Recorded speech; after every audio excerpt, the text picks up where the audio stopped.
సుదీర్ఘ మన్నిక NBC bearing సమర్పించు హెడ్లైన్స్.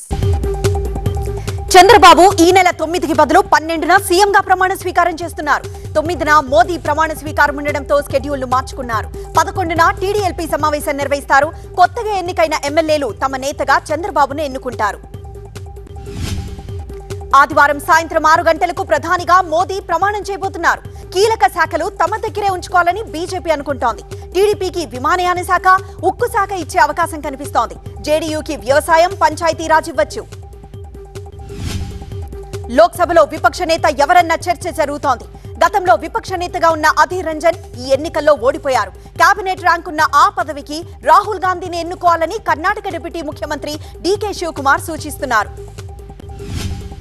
ఏపీ సీఎం కాబోతున్న చంద్రబాబుకు తెలంగాణ సీఎం రేవంత్ రెడ్డి ఫోన్ చేసి శుభాకాంక్షలు తెలిపారు.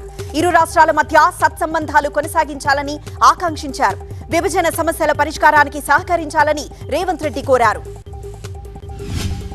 వైసీపీ కార్యకర్తలపై దాడులు చేస్తున్నారని, రాష్ట్రంలో భయానక వాతావరణం ఏర్పడిందని జగన్ ట్వీట్ చేశారు. ప్రమాణ స్వీకారానికి ముందే టీడీపీ ముఠాల స్వైర విహారం చేస్తున్నాయని ఆరోపించారు.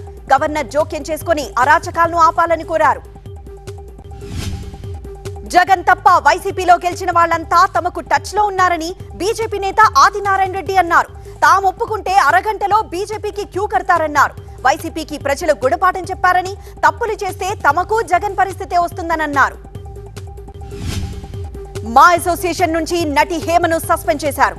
డ్రగ్స్ కేసుపై వివరణ ఇవ్వాలని హేమకు నోటీస్ ఇచ్చారు. అయితే ఆ నోటీస్ పై హేమ ఇంకా స్పందించలేదు.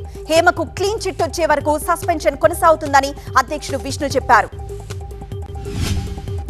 పట్టభద్రుల ఎమ్మెల్సీ ఉప ఎన్నిక కౌంటింగ్ కొనసాగుతోంది. ఓటర్ల బ్యాలెట్ పేపర్లపై రకరకాల చిత్రాలు వేయడంతో పాటు జై జై కేసీఆర్, జై జై కాంగ్రెస్ అంటూ రాశారు. వ్యాలిడ్, అన్వాలిడ్ ఓట్ల విషయంలో అధికారులతో ఏజెంట్లు గొడవ పడ్డారు. హైదరాబాద్ లో పలు ప్రాంతాల్లో భారీ వర్షం కురిసింది. దీంతో వాతావరణం ఒక్కసారిగా చల్లబడింది. భారీ వర్షంతో ప్రధాన రహదారులపై నీరు నిలిచిపోయింది. దీంతో పలు చోట్ల ట్రాఫిక్ జామ్ అయింది. వాతావరణ విభాగం సూచనలతో జీహెచ్ఎంసీ అప్రమత్తమైంది. సుదీర్ఘ మన్నిక ఎన్బీసీ బేరింగ్ సమర్పించు హెడ్లైన్స్.